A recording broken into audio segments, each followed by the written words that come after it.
When humanity unleashed its true military strength, the galaxy knew the war had begun. The message came at 400 hours, and I was already awake. I had not slept in 31 hours, not because I was afraid, though maybe I should have been. I was awake because I had been reading old files, old records, history that most people had forgotten and that the Galactic Conclave had never bothered to learn. That was their mistake, the biggest one they ever made. My name is Yara Osai. I am, or was, the Supreme Commander of Earth's Unified Defense Force. I say or was because by the time this story ends, that title will mean something very different from what it meant the morning the Conclave's ultimatum landed on my desk. The message was formal, cold, the kind of language that powerful people use when they want you to know they have already decided the outcome and are simply going through the motions of letting you respond. It came from the Conclave's high seat, signed by all 14 species that made up the most powerful governing body in the known galaxy. The translation software rendered it in clean, precise English, and every word landed like a stone dropped into still water. To the Governing Council of the Human Species, the Galactic Conclave has reviewed your civilization's application for sovereign membership and finds it insufficient. Humanity does not meet the military, technological, or cultural benchmarks required for independent status. Effective in 30 cycles, the human territories will be absorbed into conclave jurisdiction as a protected vassal state. Resistance will be addressed accordingly. This is not a negotiation. I read it twice, then I set it down.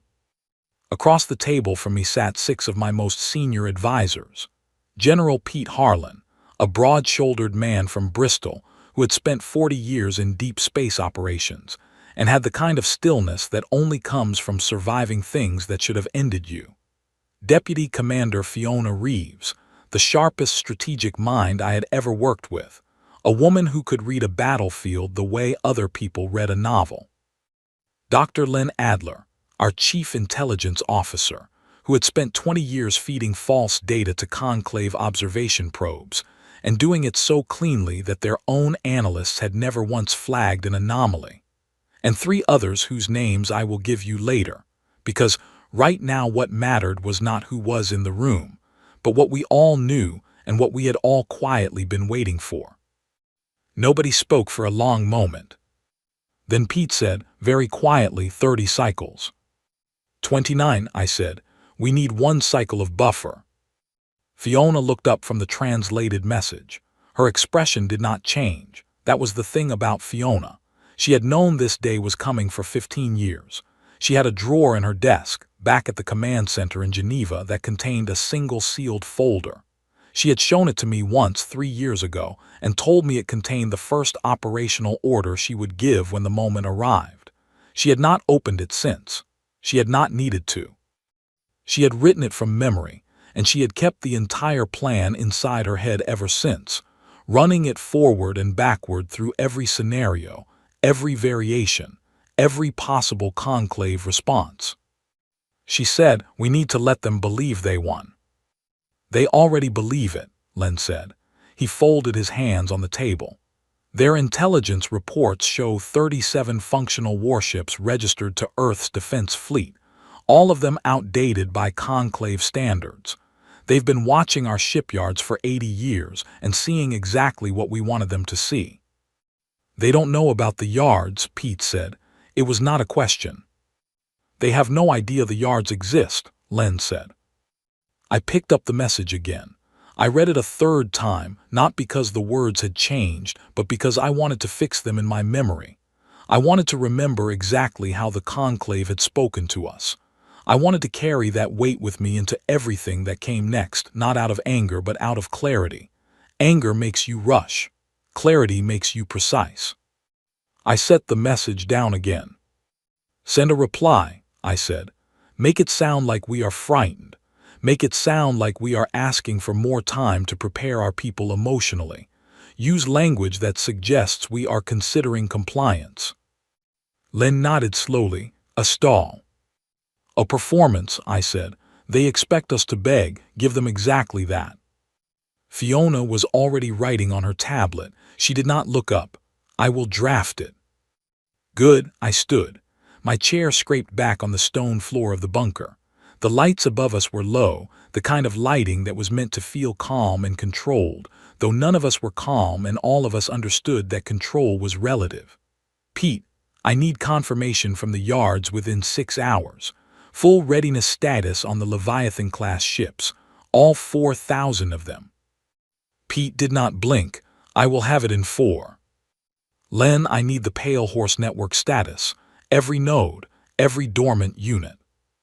Already pulling it, he said. Fiona, the Ghost Core. She looked up then, finally.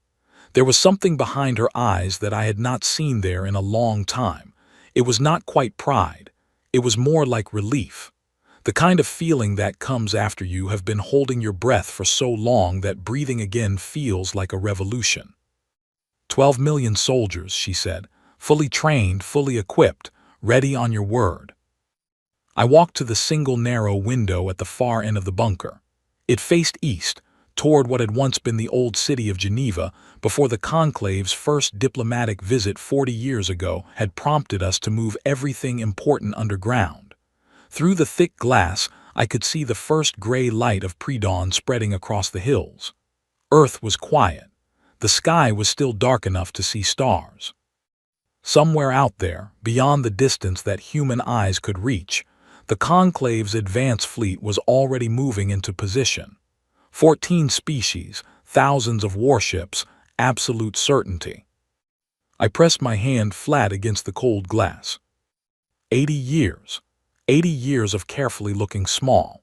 80 years of building in secret, of choosing which technologies to reveal and which to bury, of letting the galaxy see a version of humanity that was manageable and unthreatening and slightly behind the curve. 80 years of patience so precise and so sustained that it had become its own kind of discipline. My grandmother had been part of the first generation to make that choice. She had sat in a room very much like this one, with people very much like the ones behind me, and she had looked at the data on what the Conclave did to civilizations it absorbed, and she had said something that became one of the quiet founding principles of everything that came after. She had said, do not show them what you are, show them what they expect, and build. We built. I turned away from the window. Begin Operation Iron Veil, I said. The room did not erupt. Nobody cheered. Nobody shook hands or slapped each other on the back. We were not that kind of people, or maybe the moment was simply too large for any of that. Pete reached for his comm unit. Len opened his secure terminal. Fiona continued writing. I sat back down at my chair and opened my personal log. I had kept it for 20 years, since the day I was first briefed on the full scope of what humanity had been quietly building. I had written in it on hard days and quiet days and days when I was not sure whether what we were doing was right or simply necessary. I wrote one line that morning. They gave us 30 cycles to surrender. We used 29 to prepare. Then I closed the log and got to work. The next 29 cycles were the strangest of my life. On the surface, everything looked like the beginning of the end of human independence. Our official government issued careful, measured public statements. Our diplomatic teams sent the Conclave long, detailed messages full of questions about the terms of our absorption, the rights of human citizens under Conclave jurisdiction, the structure of representation we might expect. The messages were not quite compliant and not quite resistant. They were the messages of a civilization buying time the only way a weaker party can, with words, with process, with the slow machinery of diplomacy. The Conclave responded each time with slightly shorter replies. They were growing impatient. That was exactly what we wanted. Meanwhile, underground and in space and beneath, false spectral signatures that had fooled every probe the Conclave had ever pointed in our direction. The real work continued. I received Pete's readiness report exactly 4 hours and 12 minutes after I asked for it. All 4,000 Leviathan-class warships were operational. Their drives were charged. Their crews were aboard. Their weapons systems had passed final checks. 4,000 ships that the Conclave believed did not exist, crewed by men and women who had trained in secret for this specific moment and who were, without exception, ready. I read the report in my bunk, lying on my back in the dark, holding the tablet above my face. I read every page. I read the technical specifications and the crew rosters and the supply counts and the drive calibration numbers. Not because I needed to verify them. Pete had never once given me an inaccurate report in 30 years, but because I needed to feel the weight of what we had built. I needed to understand it not just as strategy but as reality. Somewhere in the asteroid belt, hidden inside formations of rock that registered to Conclave sensors as nothing more than ordinary mineral deposits, 4,000 warships were waiting to move. I set down the tablet.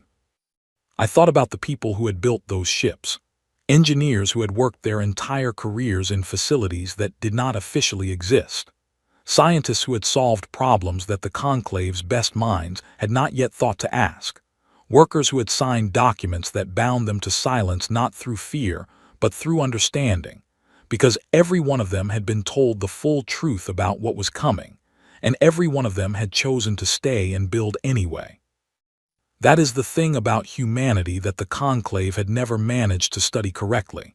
They looked at our history and they saw conflict and division and all the ways we had, at various points, fallen short of our own ideals. They looked at that history and they concluded that we were manageable, fractured, predictable. They missed the other thing, the thing that runs underneath all of it, like a current beneath a river's surface. The way that when we decide something matters, truly decide it, we become something that is very difficult to stop. We had decided 80 years ago that our freedom mattered. And so, quietly and carefully, and with the kind of patience that the Conclave would have said was not in our nature, we had worked.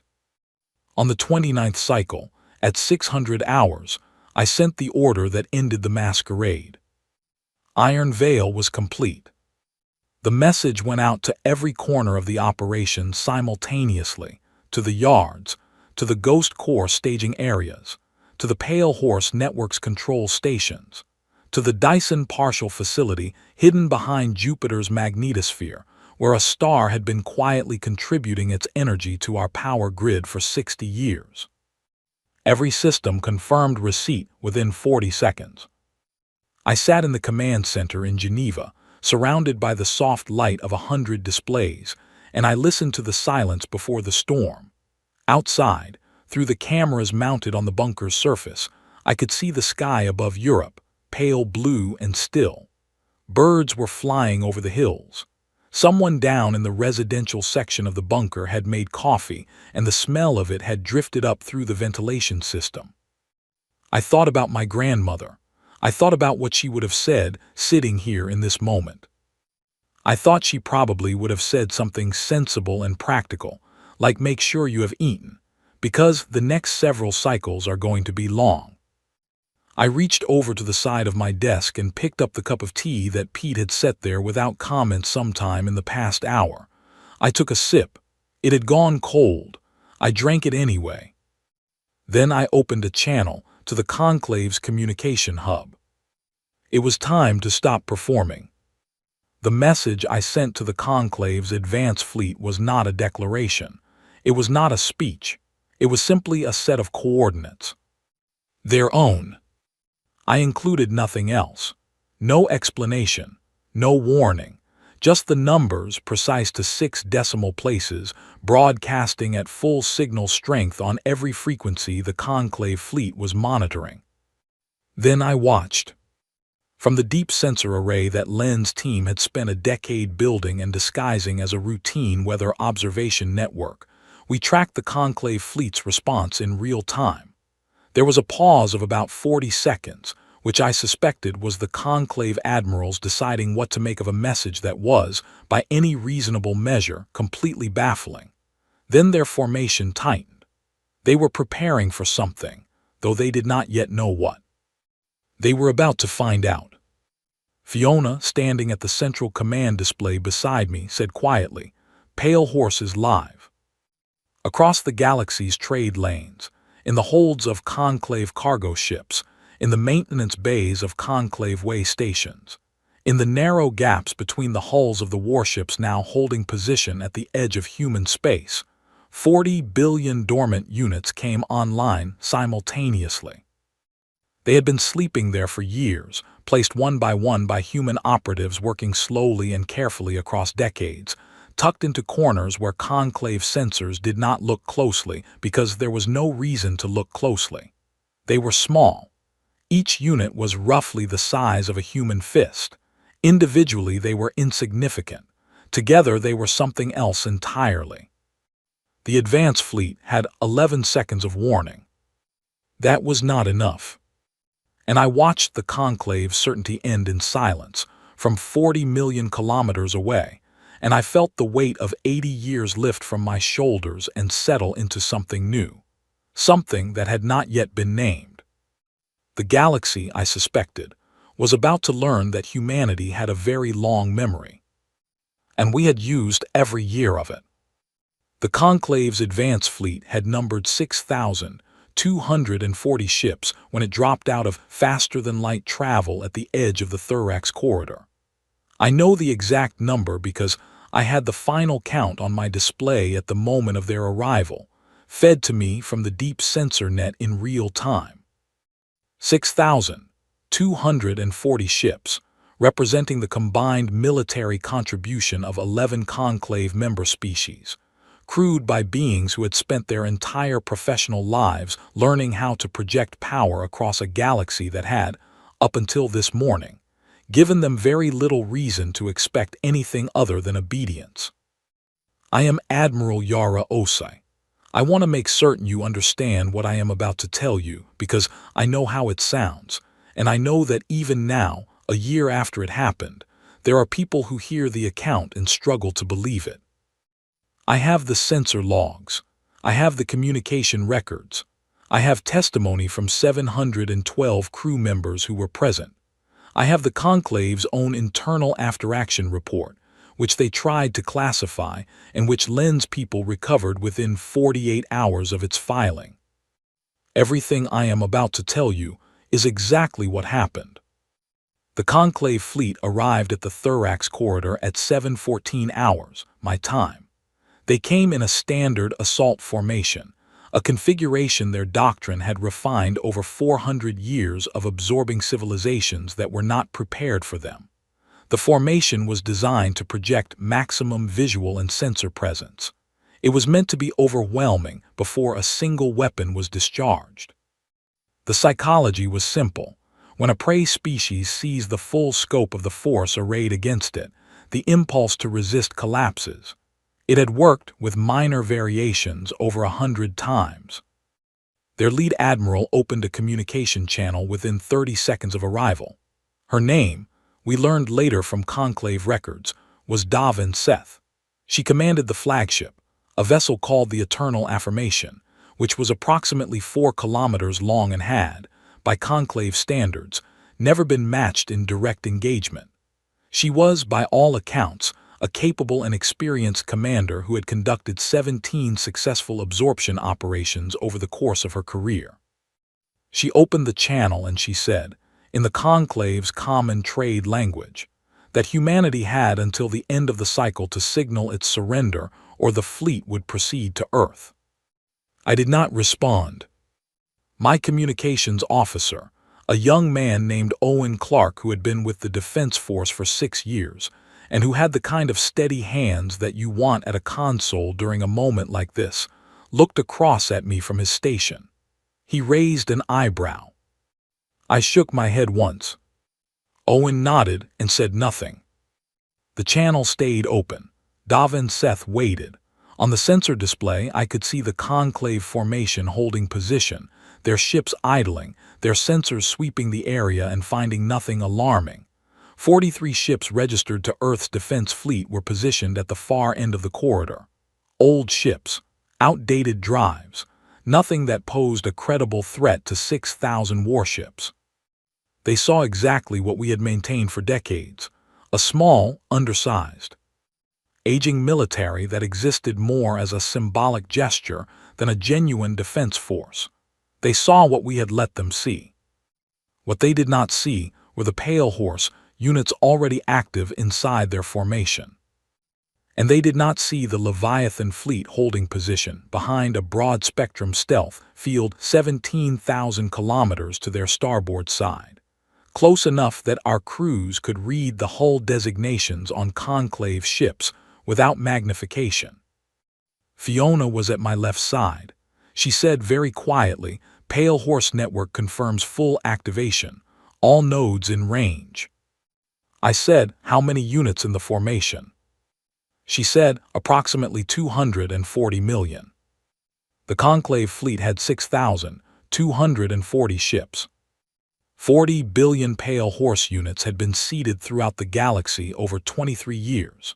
The fraction concentrated in and around the Thorax corridor, placed there over the past 18 months as our intelligence confirmed the Conclave's intended route of approach, represented approximately 0.5% of the total network.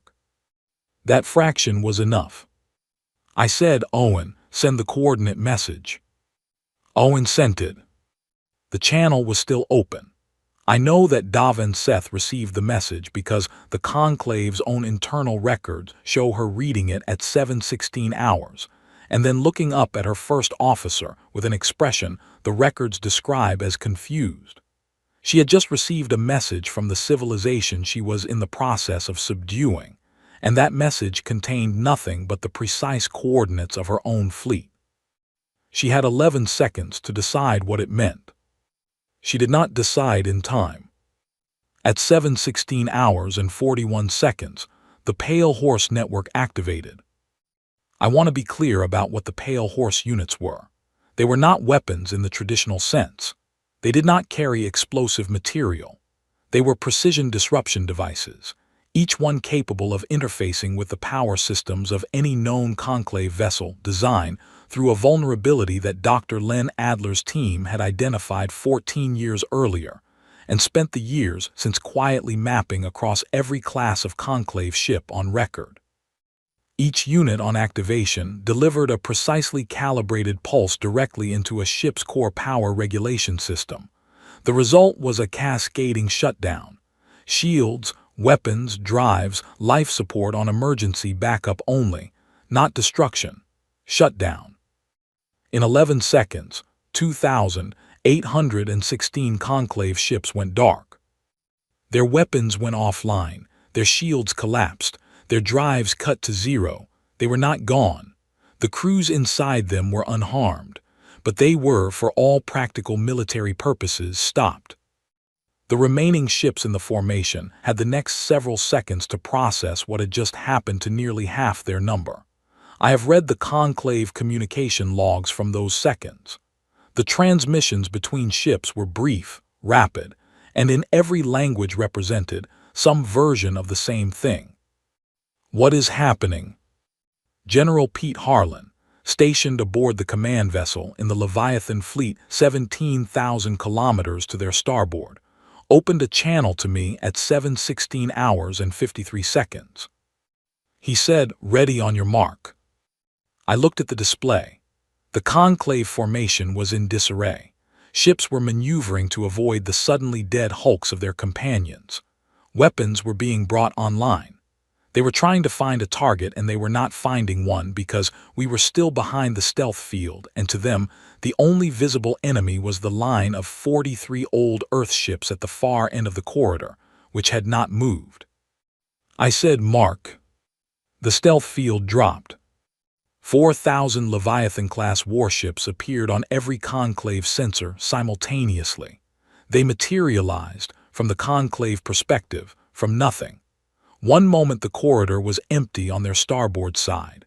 The next moment there were 4,000 ships, each one larger than anything in the Conclave's formation, and each one already locked and oriented. The Conclave communication logs show a gap of about 4 seconds during which no transmissions were made from any ship in the formation. I have always thought of those 4 seconds as the moment the Conclave truly understood, for the first time, that something had gone wrong in a way that could not be corrected. Then Davin Seth did something I respect even now. She opened a wideband channel and she said in the common trade language, "All ships stand down, do not engage." She had made her calculation in 4 seconds, and her calculation was correct. Her fleet was already half crippled. The force that had appeared to their starboard was larger than her entire formation and was clearly equipped with technology she had no entry for in her tactical database. She did not know what else we had that she had not yet seen. Fighting was not a rational choice. She stood down her fleet. I opened a channel to her directly. She saw me on screen, a human woman. She had clearly seen humans before in official capacities, diplomatic footage, trade meetings, the kinds of controlled encounters that the conclave arranged when they assessed a civilization. But I suspect she had not expected to be looking at one from this particular position. I said, "Admiral Seth, my name is Yara Osai. I am the Supreme Commander of Earth's Unified Defense Force. I want to be direct with you because I think you deserve that. You came here expecting to find a civilization that was ready to be absorbed. What you have found instead is a civilization that was ready for you. I am asking you to relay a message to the Conclave's high seat. Tell them that humanity is prepared to discuss the future. Tell them that we will meet them at a location of our choosing, and that we are coming not as a vassal species, but as equals." Davin Seth was quiet for a moment. Then she said, "What do you want?" I said, "I want a galaxy where this never has to happen again." She was quiet again. Then she said, "I will relay your message." The channel closed. I sat back in my chair. The command center was completely silent. Every person in the room was looking at their displays or at me, and nobody was saying anything because there was nothing to say that the moment had not already said better. Sergeant Danny Marsh, leading the Ghost Corps boarding unit that had taken control of the Eternal Affirmation in 4 minutes flat, and was currently standing in the flagship's command center with Davin Seth's first officer, and a collection of profoundly unsettled conclave officers, opened a short channel to me. She said, "Admiral, flagship secure, no injuries on either side." I said, "Good work, Danny." She said, "Ma'am, the first officer here wants to know if his crew is safe." I said, "Tell him yes. We are not in the business of harming people who have already stopped fighting." There was a brief pause. Then Danny said, in a tone that I had known for 15 years to mean she was quietly moved by something, he says, "Thank you." I looked at my display. The thorax corridor was full of dark ships and lit ships, and the long shapes of the Leviathan fleet holding position in the space where nothing had been 11 minutes ago. The battle, if you could call it that, had lasted exactly 9 minutes and 17 seconds. I opened a broadband channel, not just to the Conclave fleet, to every receiver in range, every Conclave ship in the corridor, every probe and relay and monitoring station, everything that could hear us. I said, "This is humanity, speaking for the first time without the version of ourselves we chose to show you. We are not what your intelligence files describe. We are what we chose to keep private for 80 years, while we built and prepared and waited for the moment that made it necessary to be honest. We have no interest in conquest. We have no desire to build an empire or to absorb any species the way you intended to absorb us. What we want is the right to exist on our own terms. What we want is a new conversation. We are ready when you are." I closed the channel. Owen Clark, at his console across the room, let out a breath that sounded like it had been held for about 9 minutes. Then he said, very quietly to nobody in particular, "We actually did it." Nobody corrected him, because he was right. We had. I sat in the Threshold Station's main conference room for the first time and looked around at the beings across the table, and I tried to find the word for what I felt. It was not triumph. Triumph had a brightness to it, a kind of lifting sensation. This was quieter than that, heavier. The way you feel when something enormous is finished and you realize that what comes after it is, in many ways, harder than what came before. My name is Yara Osai, and I have spent most of my adult life preparing for a war. Now I had to figure out what a person like me did in a world where the war was, provisionally, over. The threshold station had been built in 8 days. That sounds impossible, and I understand why. But when you have 4,000 warships crewed by engineers who have been operating in secret for decades, building a pressurized diplomatic habitat in open space is, relatively speaking, a straightforward problem. Commander Elio Vance, who had overseen the Lazarus Yards for 30 years and who described himself as constitutionally unable to be idle, had personally supervised the construction. The result was not beautiful, but it was functional, and most importantly, it was neutral ground. All 14 conclave species were present. Their delegations filled one side of the long conference room, a collection of forms and shapes and modes of communication that required 17 active translation systems to navigate. On our side sat myself, Fiona Reeves, Pete Harlan, and 4 other senior officials. Between us, on the table, were the terms of what would come next. I had read them so many times that I could recite them from memory. I had argued about them with Fiona and Pete and Len for 3 days straight before we arrived here. I had rewritten individual sentences at 2 in the morning while sitting alone in my quarters on the command ship, trying to make sure every word meant exactly what I intended it to mean and nothing else. The document was long, but its core was simple. No single species in the galaxy would hold authority over any other. A new council would be formed with rotating representation. No species could absorb another without the full, freely given consent of that species' own population, verified by independent observers. Military forces would remain under the authority of the species they belonged to. No galactic body would have the right to demand disarmament from a sovereign civilization. And humanity would not lead the council. We had been explicit about that. This was the point that had caused the most confusion during the preliminary communications.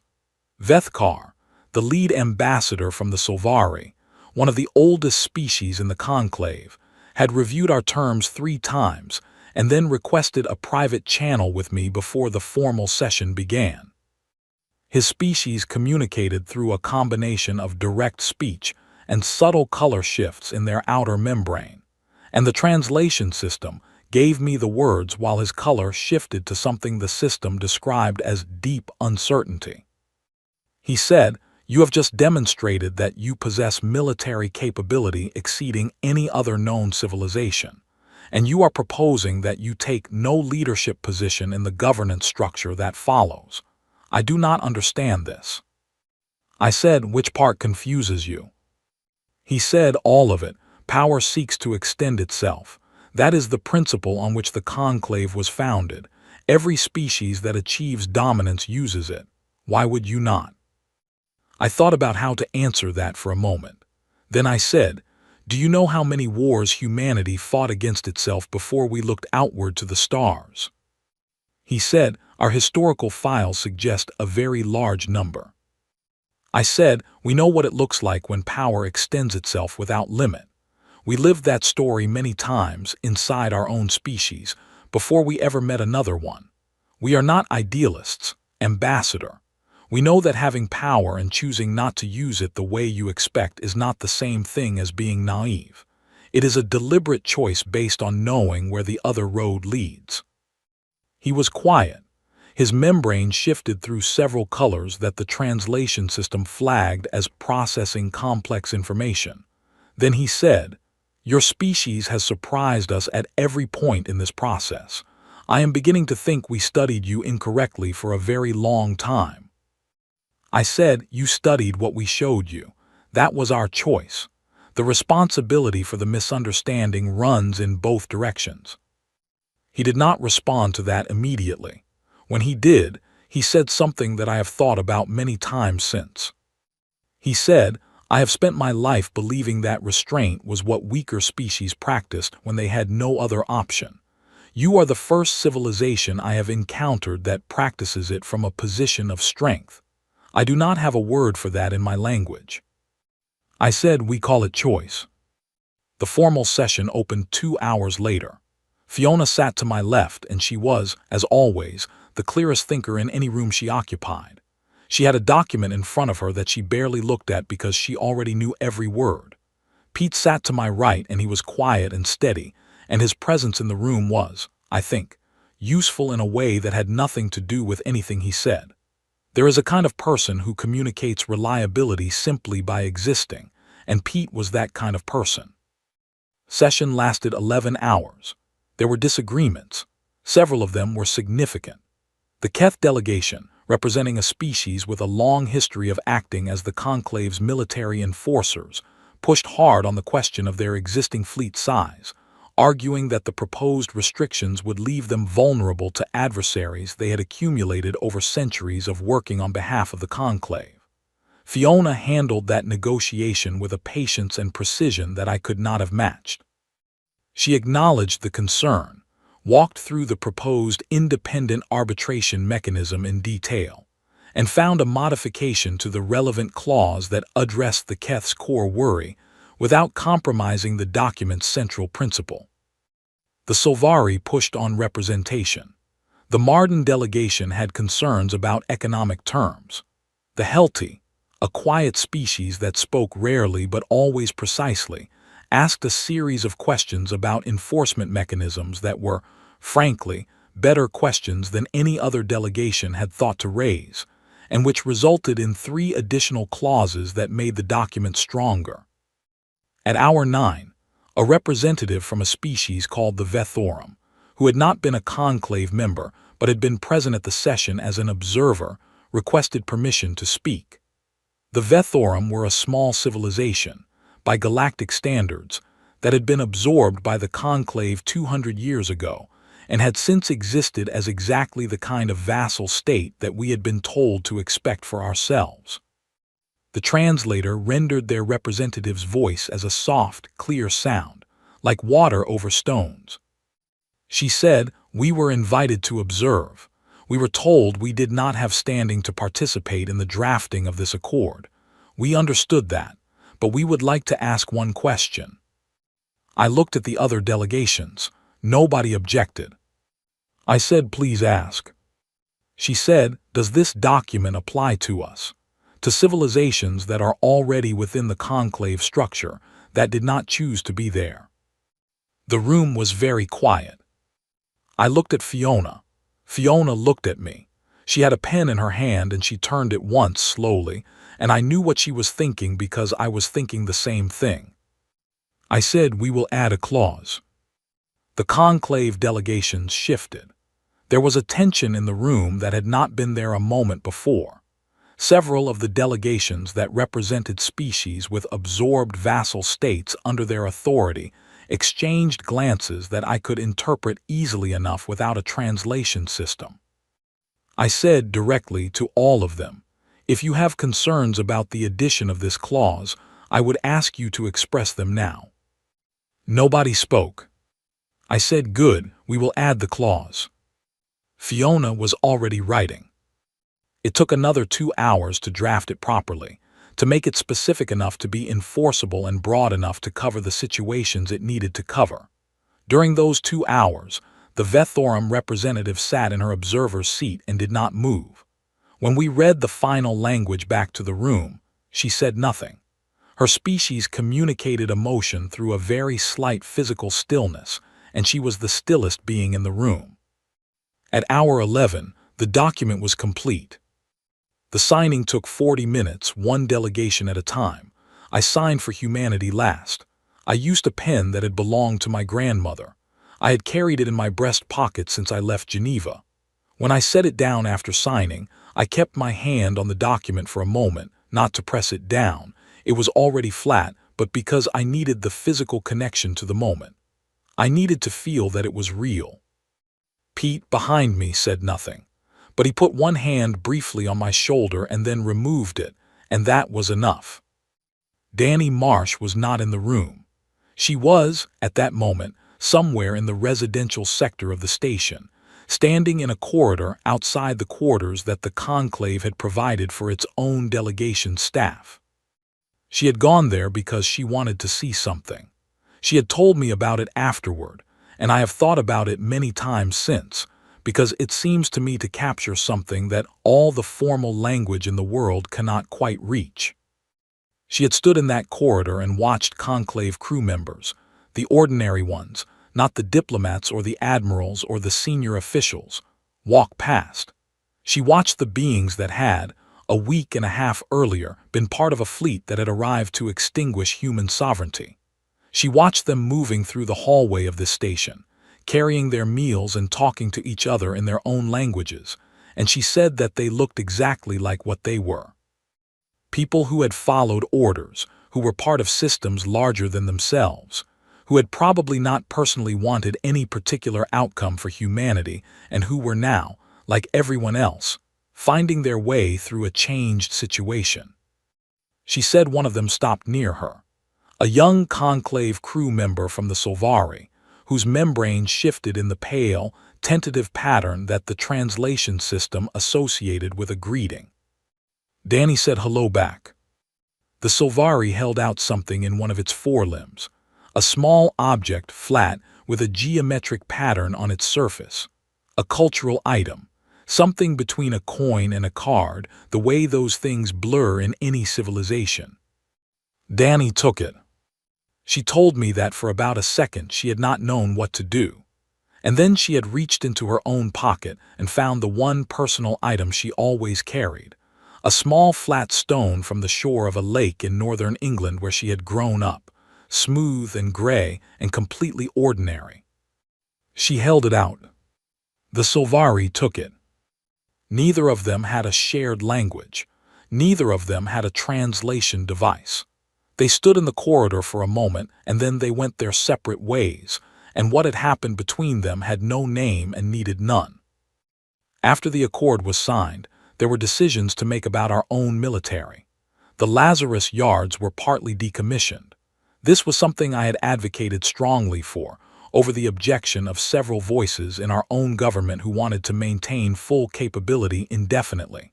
I understood their position. 80 years of building in secret creates a kind of momentum, a sense that the only safe posture is the maximum one. But I believed, and Fiona and Pete agreed, that the gesture of decommissioning had to be real and had to be verifiable. We could not ask the galaxy to trust a new framework while refusing to demonstrate any trust ourselves. We kept what we needed. We dismantled the rest in full view of independent observers. It took 3 months, and it was the right decision. Elio Vance oversaw the decommissioning. He told me it was the strangest thing he had ever done, harder in some ways than building had been. When you build something, you have a clear forward direction. When you take it apart by choice, you have to keep reminding yourself of what you are building toward instead. He told me that on the last day, when the final section of the deepest Lazarus facility was sealed and marked for decommissioning, he stood in the empty space and said, out loud to no one, something that I asked him if I could include here. He said, "We built this so it would never have to be used again. Let's see if we meant it." I think we meant it. I am writing this from a bench in a public square in Lagos, a city that was rebuilt after the old infrastructure damage of the early outreach years, and that has, in the time since, become one of the most alive places I know on this planet. It is a warm afternoon. There are children playing on the paved area in the center of the square, and there are people eating at the tables outside the small restaurants on the east side. And there is a municipal garden to my west that was planted 3 years ago by a community group that wanted something green in the middle of all the stone and light. It has been 1 year since the Thorax Corridor, 9 months since the Threshold Accord was ratified, 6 months since the first session of the new Galactic Assembly met, with representatives from 41 species, none of them formally in charge, all of them formally present. I am retired, or something close to it. I consult occasionally when someone asks. I read. I sleep which I did not do well for most of the past 2 decades and which it turns out is very important. Fiona is running the new Office of Galactic Relations from the rebuilt Geneva complex. She is, by all accounts, excellent at it, which surprises nobody who has ever worked with her. Pete took a posting at one of the remote monitoring stations out past the asteroid belt. He says the quiet suits him. I believe that. Len retired fully and went to live near his family in a coastal town, and says he has not thought about intelligence work in 6 months, which I am 90% certain is not true. Danny Marsh left the Ghost Corps 6 weeks after the accord was signed, and went back to the lake in northern England where she grew up. She teaches navigation to young people who want to learn how to handle small boats. She told me she finds it deeply satisfying, the way that learning to read water requires you to pay attention to things that are easy to miss if you are moving too fast. She received a message last month from the Solvari homeworld. A family there, a young one by their species reckoning, had named a new star after her. The name they chose was a Solvari word, and the translation, as best the system could render it, was something close to the one who stayed. She called me when she found out. She did not say much. She did not need to. I sat on this bench today because there is a memorial here that was dedicated last month. It is not a large memorial. It is a low curved wall of pale stone, and on the stone there are no names. There are no dates, no battle records, no lists of achievements. There is only one line of text, carved into the center of the wall in letters that are tall enough to read clearly but not large enough to shout. The line reads, "We were always capable of this. We just never ran out of other options first." My grandmother wrote that line. She wrote it in a private letter, 40 years before it ended up on a wall in Lagos, in a message to a colleague who had asked her whether she believed the plan they were beginning would actually work. She had been uncertain about a great many things when she wrote it. She had been certain about that. I look at it now, and I think about what it means to be capable of something and to choose the moment carefully. To know what you can do and to spend years and decades being patient about when to do it. To trust the future enough to build toward it without any guarantee that the future will cooperate. We were a species that had, at various points in our history, been capable of tremendous destruction and tremendous creation, and the distance between those two things had sometimes been very small. We had learned, slowly and at great cost, that the capability itself was not the point. The point was the choice. The Galactic Assembly meets next month for its second session. There are 14 items on the agenda. 3 of them involve the Vethorum and the other formerly absorbed species beginning the process of establishing their own formal representation. It is slow work. It will take years. There are complications and disagreements and moments where the process will feel like it is going backward. It is the most important work being done in the galaxy right now, and humans are part of it but not in charge of it, and I find that I am proud of that distinction in a way I would not have predicted. The children in the square have started a new game, something with a lot of running. A woman at one of the restaurant tables is laughing at something on her screen. 2 old men are playing a slow, deliberate board game at the far end of the garden and have been at it since before I arrived. The sky above Lagos is the particular blue that comes in the late afternoon here, before the light starts to soften toward evening. There are, if you look carefully, a few early stars beginning to appear at the edges. I know those stars better than I know most things. I know which ones have inhabited systems and which ones are quiet.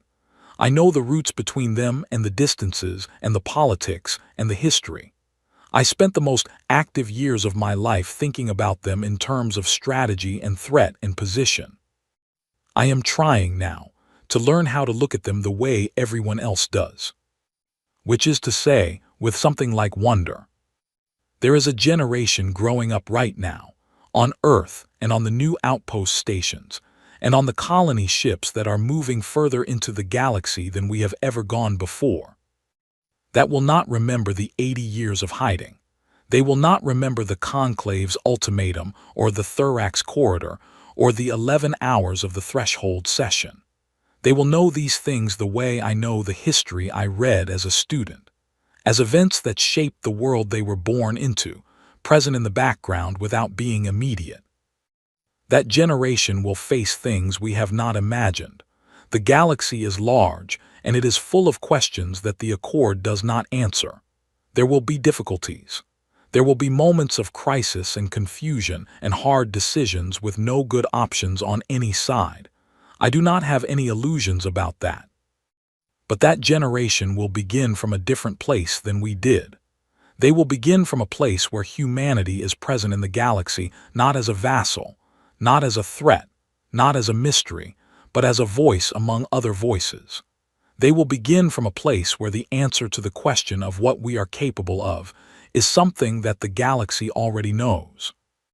They will still have to decide what to do with that capability. They will have to make that choice over and over in situations I cannot predict. I hope they choose the way we tried to choose. I hope they find, as I have found, that restraint from strength is not the same as weakness.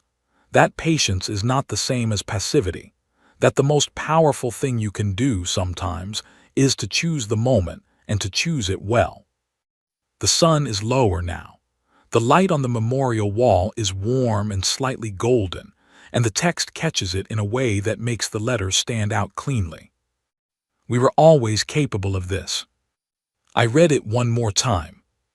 Then I get up from the bench, because it is getting toward dinner time and I have been sitting long enough, and I walk across the square in the warm evening light of a planet that is still here, still whole, still ours. I walk slowly. There is no particular urgency.